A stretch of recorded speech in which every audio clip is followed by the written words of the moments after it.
मुझे कोचिंग की और एजुकेशन सिस्टम की सारी गंदगियां पता हैं, तो हो सकता है मैं कुछ जरूरत से ज़्यादा सोच रहा हूँ, लेकिन ऐसे अधिकतर केसेस में जहाँ भी डॉक्टर आपको जबरदस्ती रेफर करे कि 2 बार और जाके टेस्ट कराओ, या एक कोचिंग इंस्टीट्यूट आपको जबरदस्ती रेफर करे कि आप बॉम्बे चले ही जाओ, कहीं ना कहीं कुछ गड़बड़ होती है। तो ये सारे के सारे बिजनेसेस आपस में 10% और 20% पर चलते हैं।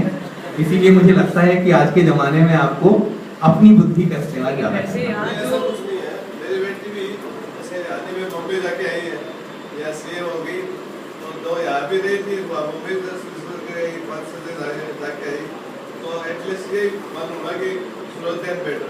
Yes, very correct, very correct. लेकिन स्टार्टिंग से ऐसा सिखा है कि बेंगलोर का अगर कोई सीए निकलता है 2-3 अटेम्प्ट वाला है, वो भी सूरत के 1 अटेम्प्ट वाले सीए से ज्यादा कमाएगा। हमें तो ऐसा नहीं, सीए का मतलब सीए होता है, सीए करने के बाद आप बेंगलोर से थे या बॉम्बे से थे, ये उनको बताता कौन है? कोई कंपनी पूछती नहीं है आपसे। अगर आप सीए हैं तो चाहे आपने बॉम्बे से एग्जाम दिया है या आपने बेंगलोर से दिया है, फैक्ट तो ये है कि दोनों सेम है, देयर इज नो डिफरेंस। और आप चाहे तो ना भी बताएं।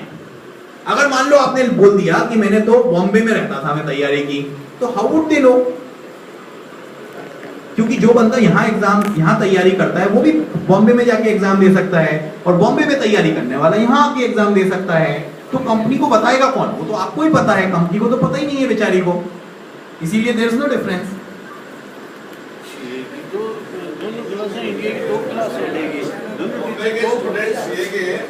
वहाँ पर 3 दिनों को अटेम्प्ट करना पड़ता है, सूरत में वो पढ़कर 1-2 अटेम्प्ट में पास होता है। Just opposite reaction. एग्जांपल है, उन्होंने कहा बॉम्बे में लोगों को 3 अटेम्प्ट चाहिए होते हैं, सूरत में 1 अटेम्प्ट में क्लियर होता है।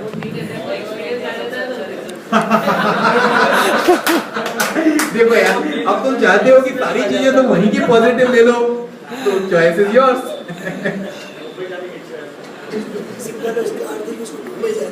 मुझे लगता है कि जो बच्चे सूरत में पढ़ते हैं उनको उनके पेरेंट्स को एक बार बॉम्बे घुमा के ले आना चाहिए, ताकि उनके मन से ये निकल जाए कि मुझे बॉम्बे जाना है। बुद्धिमानी व्यक्ति तो पैदा हो जाता है, सब जगह पैदा हो सकते हैं।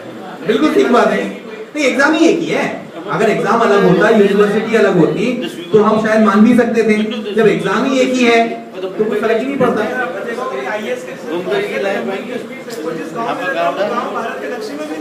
बिल्कुल ठीक बात है, बिल्कुल ठीक बात है। एक सवाल छोटे बच्चों के लिए है कि आजकल जो प्ले स्कूल चल चुके हैं, बैठे लाओ बच्चों को कराना चाहिए या नहीं कराना? वो भी लो। Play school is a part of formal education. 2 साल के 1.5 साल के बच्चे उनमें पढ़ाई नहीं होती है, दे आर प्ले स्कूल होती है।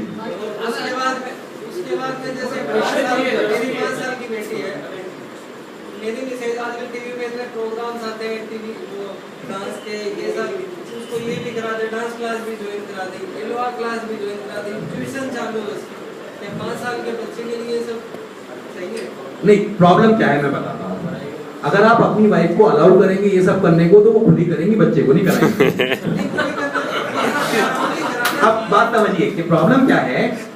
जब भी पेरेंट्स के मन में कोई ना कोई ऐसी दबी इच्छा होती है कि मैं करना चाहता हूं लेकिन मैं नहीं कर पाया या मैं अब नहीं कर सकता, तो वो सारी चीजें बच्चे के थ्रू कराना चाहते हैं। मैंने आपकी ये चीज़ सेम एजुकेशन बोली है उसको वहाँ जाके, जब वो जैसे डांस क्लास वो एक बंदे से सही नहीं कर पा रही, वो मीना मोदी की क्लास में ज्वाइन करा। मैंने कहा वो मीना मोदी क्या करेगी जब इसका मेंटली अभी इतने प्रिपेयर नहीं है वो, तो वो किसी भी कहीं भी करा दो, आप नहीं हो पाएगा। ठीक बात है।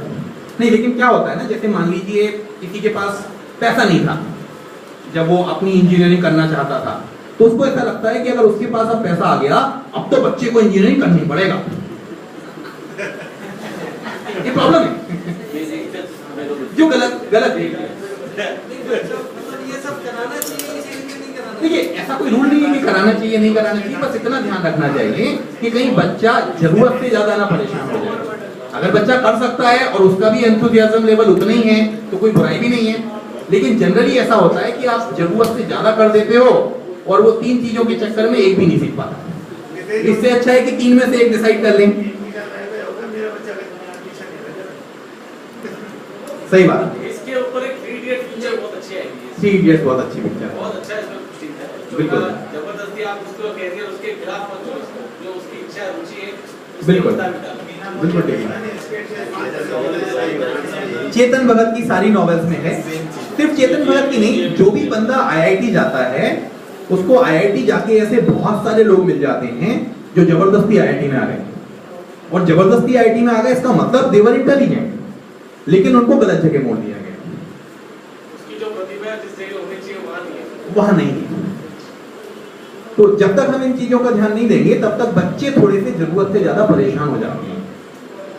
थोड़े बहुत परेशान हो तो चल जाता है, कई बार बहुत ज्यादा परेशान भी हो जाते हैं, इसके कारण ज्यादा दिक्कत।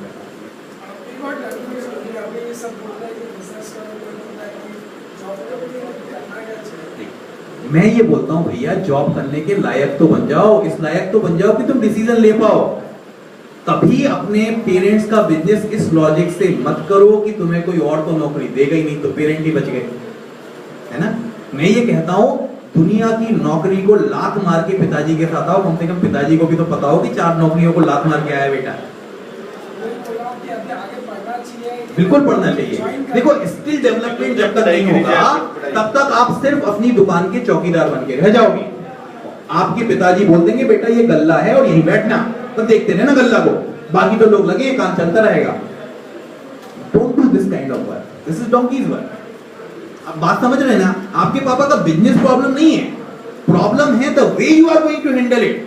अगर आपको ये लगता है कि पापा ने 20 साल में इतना अच्छा काम किया है कि सब ऑटोमेटेड है, बस सिर्फ प्रॉब्लम है गल्ला, तो आप वहां इसलिए नहीं बैठे हो कि आप धंधा बढ़ा लोगे, या आप दिमाग लगा लोगे। आप तो सिर्फ वहां इसलिए बैठे हो कि घर का बच्चा है, तिजोरी संभाल लेगा, गले में से कोई कुछ उठा के ना ले जाए।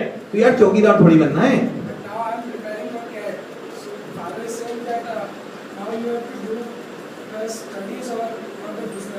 नहीं, हिंदी वाला और या अंग्रेजी वाला और?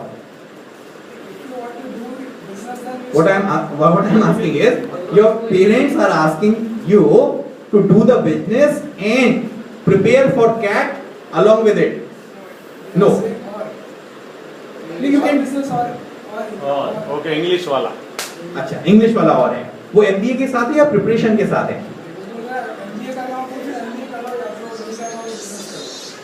तो दोनों अच्छी बातें हैं। मेरा आंसर, अगर मैं तुम्हारी जगह होता तो I would be most happy, क्योंकि नंबर 1 तो प्रेशर नहीं है ना, कि अगर सेलेक्ट नहीं भी हुए तो बैकअप ऑप्शन है। अरे जब तुम सेलेक्ट होगे नहीं, जब तुम सेलेक्ट होगे नहीं तो अच्छी बात है ना, बैकअप ऑप्शन है।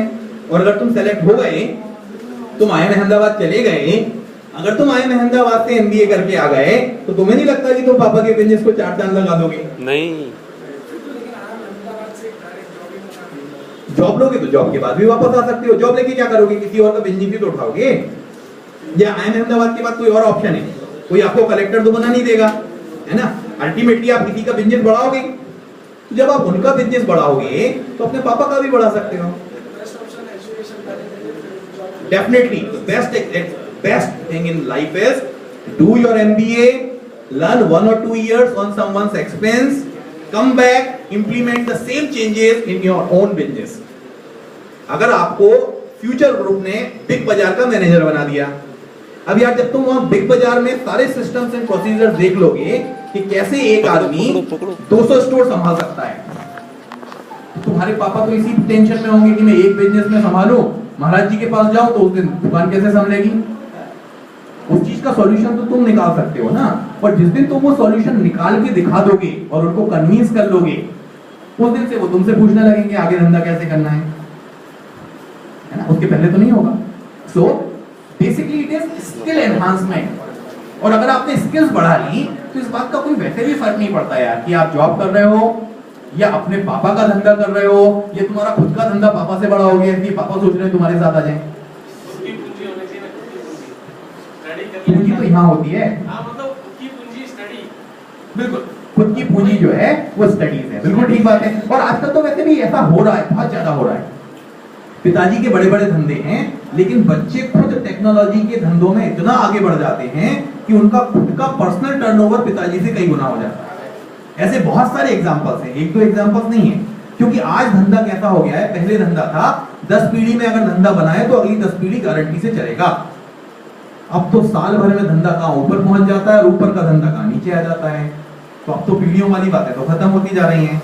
अब तो अगर बंदा अगर गलत बैठ गया तो साल भर के अंदर डाउन है, और अगर बंदे में दम है तो साल भर के अंदर तो लोग कहां पहुंच जाते हैं।